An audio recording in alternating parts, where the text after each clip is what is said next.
dance community. Connects people. Brings people together. Collaborate. Culture. And Makes the connections. Have that community around them. Concept. Create opportunities for all of us. Passion to dance music. Jamz Supernova is a multi-hyphenate force in the electronic music scene.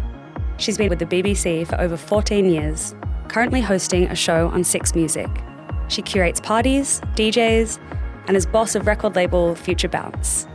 Jamz is also known for her podcast Between the Lines, which delves into song lyrics, and the DIY handbook, which digs deep into the experiences that have shaped her both personally and professionally.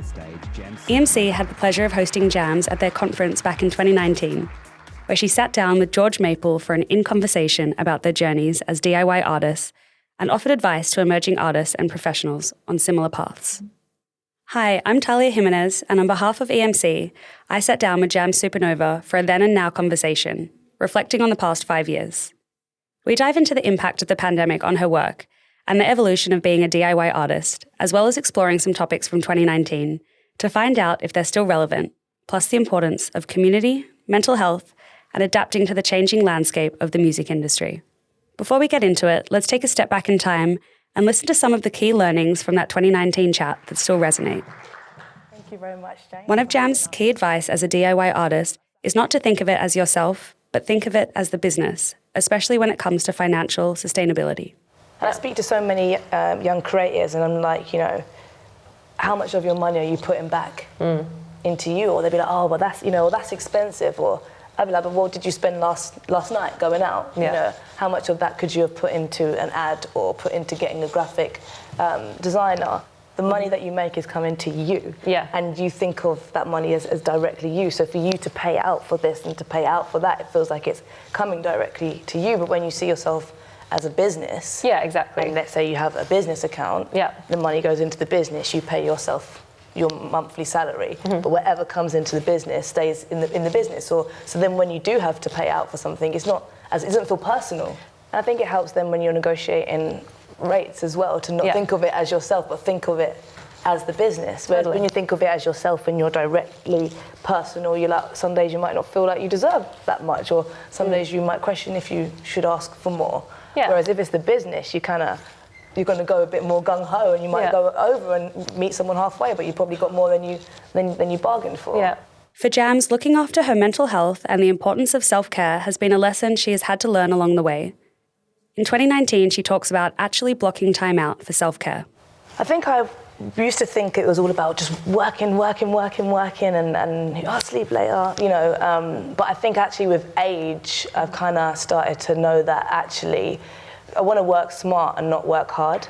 And I think this year especially, having more structure in my diary, on this day I do this, and blocking out in my diary, this morning I take off. This is when I, go to the gym, and blocking out those moments in the week where it says day off. Yeah. So I think I'm a lot more kinder to myself in that way. And I think actually I started working this year with a life coach. So I end my week with a life coach, and I started with a PT. Yeah. So I guess that for me is like investing in self-care, and it's working with people that don't have a monetary interest in you. Yeah. As a DIY artist, you can sometimes be expected to do it all, but managing yourself and your time can be so beneficial to your creative process. I think I learned that not all plates can spin at the same time. So let's say you're a musician, so you say in like, okay, cool, and you've got your year, and you've mapped out that the first half of the year, you're gonna just create. And then the next half of the year, you're gonna release what you've created. So then when you are in that business mode, you've had that moment of creating. So I guess it's kind of more structured, like, I'm gonna allow myself just to be creative. I'm gonna allow myself to actually release this. A final point Jamz made was about finding the right people to work with to push careers to the next level. And I sat on many panels and listened to many people that I really admire and that run their own businesses, and their whole thing is that they don't want to be the smartest in the room, and they don't want to be the smartest on the team, but they know they want to employ or work with the smartest and the best people. And I think that for me it's always been about putting people on. So if it's a radio show, I can find talent and put it on. If I'm throwing a club night, it's putting people on. And so it's a curation. Curation, yeah, and identifying that. And I think that plays a role when you're outsourcing. Yes. So you find the people that work in your sort of work language, I guess. Like you have love languages. It's true. Work languages, and find the people that sort of vibrate on a similar frequency. But it's about finding the people that can push you forward. Did Jamz end up finding the right team for her? Let's jump into our recent chat and find out a little more. Can you tell us a little bit about your journey over the past 5 years? Yeah, it's kind of hard to think everything that's happened in 5 years. I mean, it's been so much. It's been like a whole new chapter in my life. So I think back in 2019, I had a bit of a tough year, to be honest, in terms of like figuring out what kind of DJ or artist that I wanted to be. And I was kind of going through this transition, but not quite there yet. So I would say that in 2019, I was a little bit lost. But I think the pandemic really helped kind of recenter and to stop and to pause and to slow down and actually start to feel like I was more in control than I thought I was. And I was able to really start to experiment with the songs I was playing as a DJ or the artists and sounds that I wanted to explore. And I think a lot of that led to me making some of the best radio that I made during the time. I mean, it was a dark time in terms of being a person of colour around the world, specifically for Black people in 2020. But I think there was something in the vulnerability that allowed me to really create without the fear of what people might think, because I was, by that point, not caring what anybody thought. So I think I probably made some of the best radio that I made during that time from my living room at home. And then coming out of the pandemic, so in 2021, I was then pregnant. So I spent 2021, being pregnant. Huge changes. Big changes, yeah. Being pregnant, start the world opening up again, starting to DJ again, going back out there post-pandemic and being able to perform, but also being pregnant and sober. I think it really allowed me to sort of connect with myself. And in the same year, 2021, I also joined Six Music. So I felt like there were so many changes that happened in a fast, period of time. It's hard at the time because all of them seem really scary, but they all seem like really amazing things. And as an artist, it's hard to slow down, but I feel like a lot of really beautiful things came out of that time because of it. Yeah, I wouldn't have slowed down. I think I would have, kept banging my head against the wall trying to get to somewhere that I'm not even sure that I knew where I was heading. So I think the forced slowdown allowed me to assess what really mattered. Are there any things that haven't stood that test of time that you were maybe doing in 2019 or like pre-lockdown era and then since then have kind of become irrelevant? Like what practices have you kind of let go of? I mean, the practices are still the same, I think, in the core essence of kind of what I do and, finding and discovering music and playing music. I think pre-pandemic, even up until recently, actually, I think there was this pressure to wait for platforms to platform you. And I think that something happened in the pandemic where we started doing things for ourselves. And then we kind of lost that a little bit as the world kind of opened up again. What I'm starting to notice is people coming around to creating their own platforms and using their own platforms to talk directly to their fan bases. I think about the DJ stream. At one point, it was like, we're doing it all online, but then now we really want to get that boiler room or we really want to get that, Mix Mag Lab or that moment, that video content. And actually, I think people are realizing that we can go back to that time actually in 2020 and do it ourselves. So I think that's been really important to learn and to realize that, I'm more in control. Whereas pre-2019, I felt very reliant on the validation of others to platform me. What do you think it means to be a DIY artist today? I think it depends where you are in your career. What it means for someone starting out at the beginning might not mean the same for someone that's 10 years deep, might not mean the same for someone that's 20 years deep. But for me, where I'm kind of at, to be DIY is to have the autonomy to create in the way that I want to create. So is what I do on the BBC DIY. I wouldn't class that as DIY because I'm within an institution. However, my podcast, which is funded by me, which is created by me, that to me is how I sort of channel that like DIY spirit of wanting to just create something that I own, that is just mine. And that doesn't mean that we don't collaborate. I think there's like a misconception that to be DIY means you do it all yourself and it's all yours and only you input in, and it's all your ideas. And I don't believe that that leads to the best expression. I think collaboration is really key in terms of like taking some of these ideas and getting them off the ground.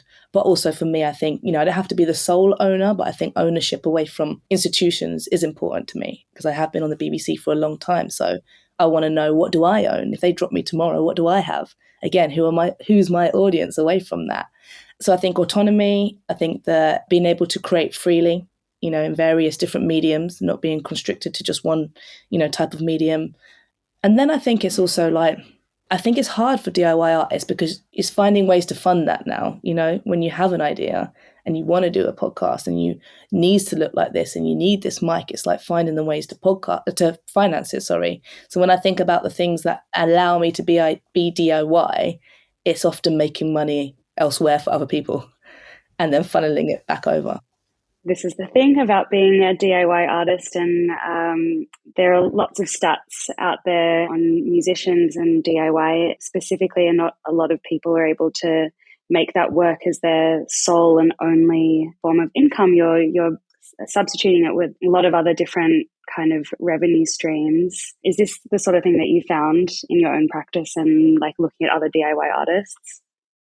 100%, yeah, definitely. I mean, I'm constantly like money circulating, going round and round, like get paid from here, push this into here, gonna pay for that. It's constant.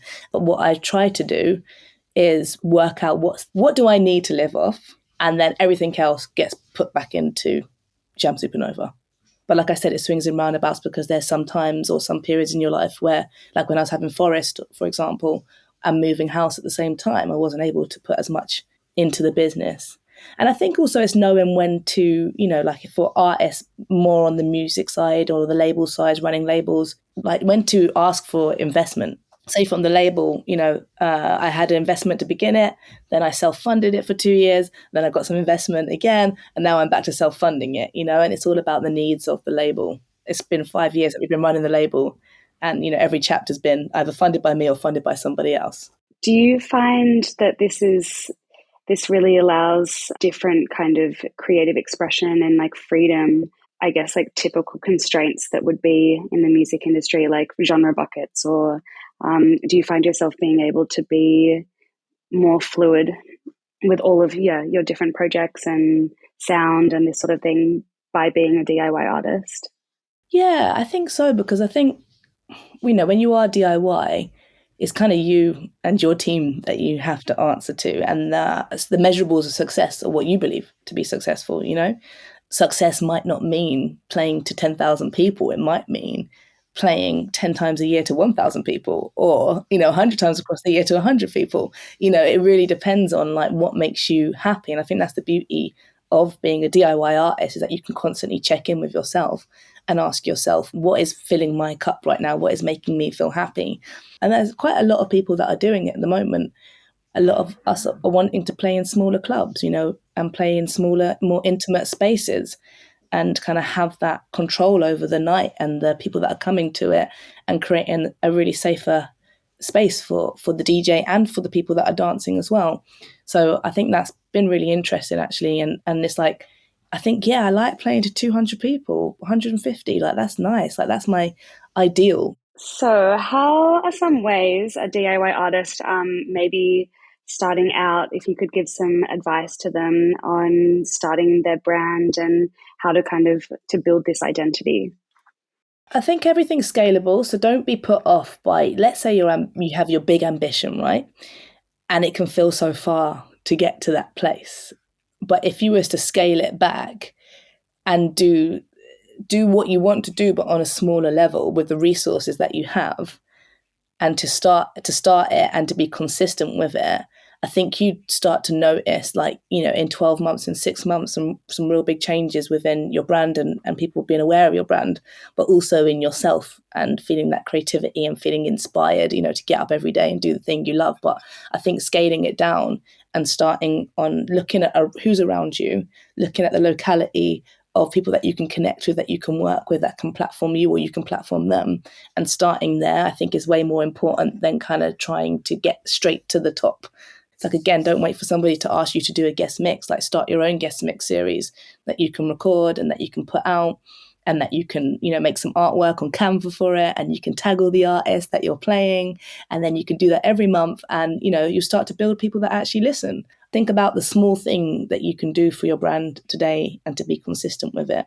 That's really good advice, and I feel like this is something that everyone was doing in lockdown because we had the time to, and people realized that I can upskill, I can do all these things myself. And as we've gone back to a fast-paced society, we've forgotten that. Yeah, and it's hard, time for me is like the biggest thing that I battle with every day, every week. My diary is what I battle with, because you have the agendas of what other people want from you. Then you have your day-to-day job, and then you kind of have what you really want to do. And so it's a constant battle of trying to swing the pendulum, and not every week is the same. So some weeks, okay, I'm of service to somebody else this week. I just have to accept it. But in 2 weeks, I'm going to block that week out, and I'm going to be of service to me. And I'm going to put every spare moment that I have, I'm going to make sure that I'm doing something for my creativity or the project that I really want to get moving, So I think I have to be quite regimented with time and checking in with myself. I think this takes us nicely into asking a little bit about mental health and the sort of kind of tactics you use to aid not only burnout, but the kind of emotional strain of having all of these different hats that you have to wear, and obviously having a family, just the strain of being your own boss. What are some of your tactics to tackle that? I worked with a creative coach for a long time. I think we started working together in 2018, maybe. So it was a pre-pandemic thing. And I've only recently actually just stopped. It was this year that I was like, I think I need to experience life for a little while without this creative coach to know what my new needs are. You kind of feel like you're going back around a little bit. But that was really helpful. She was amazing. I love her. I still love her. She was really good at giving me perspective. When I would get in my head about things or think about practices, trying to unbreak some of the rules of why do we do things in this certain way? Well, why do you think that? Or if I had a to-do list, she'd be like, well, why haven't you done that? It's been on your to-do list for a month now and you still haven't done it. And she'd be like, do you want to do it? Actually, no, I don't think I do. So let's take it off then. I did The Artist Way last year. The Artist Way is a book, and it basically really tries to make you get into your most creative self by setting you tasks and getting you to write stuff and having dates with yourself once a week. And what came out of that was, I wouldn't have got the podcast off the ground if I hadn't have done The Artist Way or opened my brain up to thinking about different things or different things that sort of spark creativity. But the main takeaway was journaling. Every morning you write your morning pages. I know when I haven't been on form with it, if I drop off, because natural, we fall off things. But when I fall out of the rhythm of it, I can definitely feel it because I feel a lot more tense. It's just little things like, being able to write about a situation and from your subconscious, and then to be able to kind of almost resolve it yourself. And then obviously digitally detoxing where possible, kind of especially on a Sunday as well, just deleting Instagram, deleting socials, putting the phone away and actually being in the real world. And working out for me is massive. For the last 5 years, I've been working out pretty much majority 4 times a week, on a good week every day, at least 30 minutes. And that's probably been one of my biggest takeaways actually from that time, is discovering and learning about my strength for my body and my endurance, because I feel like that's what I can apply to this career as well. It's long term, and we do little things every day to water the garden and nurture the garden to have this, long career or this healthy body. It's so important to be able to learn to self-soothe and not depend on everyone around us. And it's also really nice to depend on people around you and speak about mental health openly, but to be able to reflect on that yourself is really amazing. What does it mean to be resilient and adaptive as a DIY artist? I think adaptive is more so, adaptive is I always think about it like this, sometimes you're trying to get somewhere, you're trying to do something and it feels like you're hitting your head against the brick wall and it's just not happening, right? whatever you do, whatever idea you throw at it, it's just not happening. I think adaptiveness is to sometimes stop. And that can sound quite scary to someone. You've come this far and you're like, but how can I stop now? And it doesn't mean you have to stop forever, but it's to pause and to be able to like step outside of it and maybe just rest it for a second. And I think that in the space that you have when you're not actively trying so hard, something happens, and then an idea might spark or something might, come out of it. So I think that's adaptiveness. And I think that artists do need to have that. Otherwise we just get insane. Take a step outside of it. And then you can ask yourself the questions, is it something that you really want and that you want to do? What does that really look like? And is it something that you can do yourself? I think that'd be the sort of things that you can ask yourself in the time that you pause. I think resilience is just keeping on going, which is hard. I think keeping on going in the sense of just, everyday life resilience, doesn't have to be your career or your journey. I back that so hard. There's a resilience in just turning up, and sometimes all you need is to do that. Exactly. And maybe it's not being the resilience is like not being so hard on yourself, and it's not, and understanding that not every week, not every month, not every day, you're going to have the same energy levels, the same work ethic to get things done. So I think there's resilience in, like, I always say this actually, for someone that's DIY, that does many different things, is not all plates can spin at the same time. And there's resilience in giving yourself grace to acknowledge that this has got to take a back seat today because this one's over here. How do you manage yourself, and do you need to outsource? I know that you have a team. How much are you able to hand off? Yeah, I have a good team. So I've been with them since 2020. So they came on board at the end of 2020. So I have a manager, an assistant, and then they have an assistant. And then I have a booking agent as well. So that's kind of like the core team, I would say. A lot of the admin heavy things in terms of like for gigs and stuff, all the paperwork and things like that, that's outsourced to them. You can't hand over creativity. That's one thing that you learn. I think a lot of people, when they get management, they think, well, that's it then. You make it happen for me. And it's like, it doesn't work like that. Like my friend always used to say, like, you have to lead. And if you don't lead, or it's artist driven, and if you're not driving, then they won't know where to go.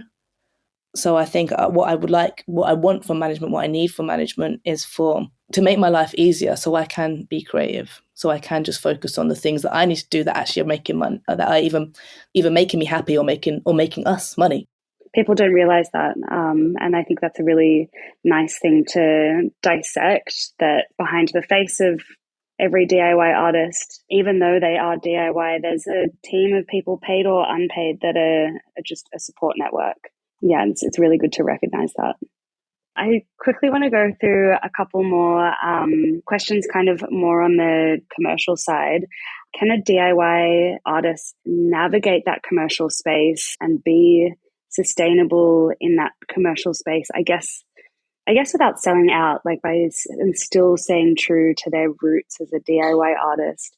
Or is there a certain point that they just tick over into being commercial? Depends what you mean by commercial, because is commercial to be mainstream? Is it to be popular? And I think it depends on your intentions, because somebody could be creating something that's so amazing that it becomes popular. So by proxy, it becomes mainstream. I don't really believe in like people selling out. I think it depends on your intentions. And what's been really interesting is being, as a supporter of music, we watch artists. Sometimes when I worked at a label, it'd be like you'd sign a left artist that's left leaning, with the hope that they would want to come to the center, that they'd have some underground records and then they'd want to come to the center. And that would be the question that they would always ask. I'd bring in an artist, but will they come to the center? And I started to hate the center. Like, why should they have to come to the center? You fucking signed them off of this amazing, exciting thing that they're doing over here. Why would you want to dilute it to bring it over here? So that was kind of my sort of gripes about working in mainstream or commercial labels. But then I'd noticed as well, but there are some artists that do want to come to the center. Like I've seen it play out so many times. Like I'm like, oh, you were like over here doing, nope, they're not happening anymore. Like, and that's fine. And we have to give artists the grace to be able to change and to evolve and express their art in whatever way they see fit. So if they're making a jazz album 2 albums ago and now it's a straight up pop album, you kind of have to just be like, oh, yeah, cool. as long as they're in the driving seat of it. So I think if your intention is as an artist, at some point you want to make a commercial record, then no one should be able to judge you on that. It has to come from your intentions. And then there'll be some, Yeah. And say, oh, you were a DIY. Yeah, I don't believe that. I think, again, like we said before, remember we said about the investment, taking investment, then not taking investment, then self-funding. So I think that can swing in roundabouts. And there's some also it's why should we have to struggle? Like, why should making art be that we have to struggle and that we should be broke and burnt out? I don't think that that's an actually healthy way to live, If you can do this one thing and make this amount of money that could give you a year of being able to create freely on the other side, then hell yeah, why not? Do it. I think as long as you can look yourself in the mirror and you can go to sleep at night and you know what your intentions are behind doing it, I think you shouldn't be afraid to have success as a DIY artist and whatever that means to you.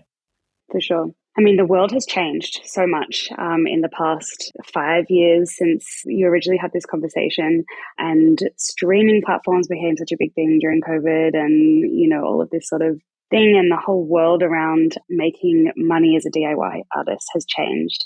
Do you think streaming platforms are still a viable source of income for a lot of artists? Honestly, no. I think in the last 5 years, the way the payout, even from Spotify, payout's completely different to what it was 5 years ago.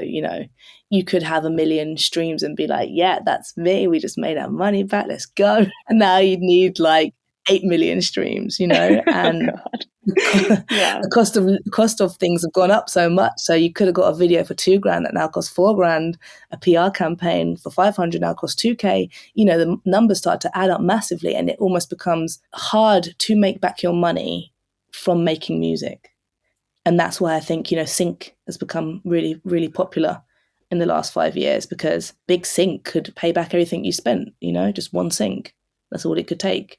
I think it's really hard to be an artist right now. And I'm worried in some ways. I worry in terms of the fact that everything is so expensive. I worry what that does to diversity in terms of class and race. Because if we only have one type of person that can afford to make music and put out music, then we start to really narrow down the type of people that we'd be seeing on stages and places. So that's worrying, I think. But I also think there's room for resourcefulness and going back to that basics. And maybe that's where that DIY thing really comes in, working with what you have to make this amazing idea on the level that you can.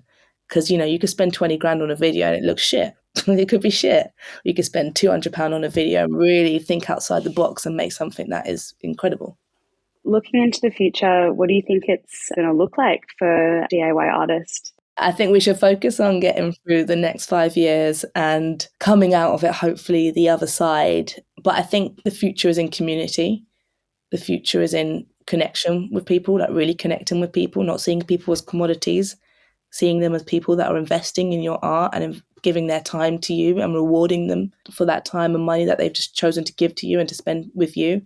I think it's about trying to create without, I think the ideal place to be would be able to create without, worrying about what comes out the other end. I think if we're in these hard times and these financially testing times, what are the ways that you can just create and just to make and just to kind of lean in with it? And who knows what's going to come out?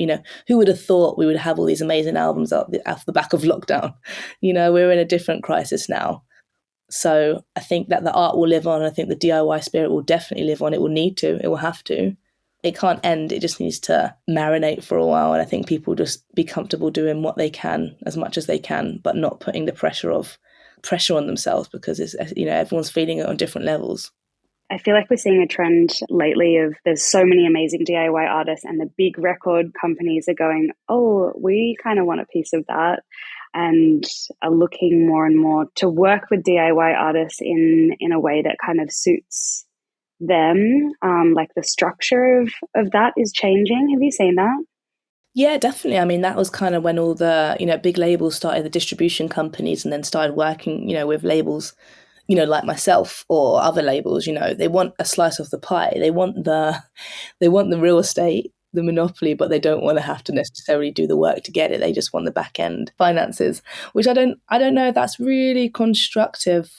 And I don't know if that leads to a better way of working. I was interviewing Code 9 the other day, who runs Hyperdub, and he was saying, one of the biggest reasons why they're still going 20 years on is because they never sold, they never sort of grew bigger. I think the more money you take, the more expectation there is to have results. And giving money is not the same as giving resources. So I'd much rather see if these companies do want to invest in these smaller grassroots organizations. Money is great, but resources are also helpful. Like manpower, Yeah, for sure. Hopefully we see that. That's a good, fingers crossed prediction for the future. But nothing that we're going through, I do think it's cyclical. And I think if we spoke to our parents or our grandparents, nothing that we're going through hasn't been gone through before. It's just that we have the internet now, which is like this mega sort of. We just have technology. We have technology, yeah. And it's like, use it how you will. Use it to aid you, not to bring you down. Do you think AI and different technologies that are new to us now we're going to be able to harness to improve the DIY scene in the future? Do you think that's going to be beneficial? I don't know. I think we'd be fools not to look into the ways that AI can help us. But I think you still cannot take away from humanity the human element of it. I think that's really important to remember. AI might speed up the process. Maybe it gives access. That's a great thing. AI might aid in access, and more people are able to access this elite thing that was maybe seen over there, and no one could afford to do it apart from these certain types of people. So I think if it levels the playing field, and I think if it can speed up and assist the work that we do, but I think we shouldn't forget about the human elements and also the beauty in error. It's better to try something and it go wrong, and the outcome of that is much more better than something going completely right. You'll never get happy accidents otherwise. Right, and that's how the world moves forward, happy accidents. Thank you so much for listening to this episode of EM Cast and what it means to be a DIY artist in 2024 and beyond. Thank you also to Jamz Supernova for your time and your invaluable words of wisdom. On behalf of EMC, we hope that this discussion can act as a moment of inspiration, information, and reflection for any music creative, professional, or fan. Stay tuned for our next episode. My name is Talia Jimenez. I've been your host, and this episode was produced in partnership with TAFE New South Wales by Jeremy Nias. Thank you for listening.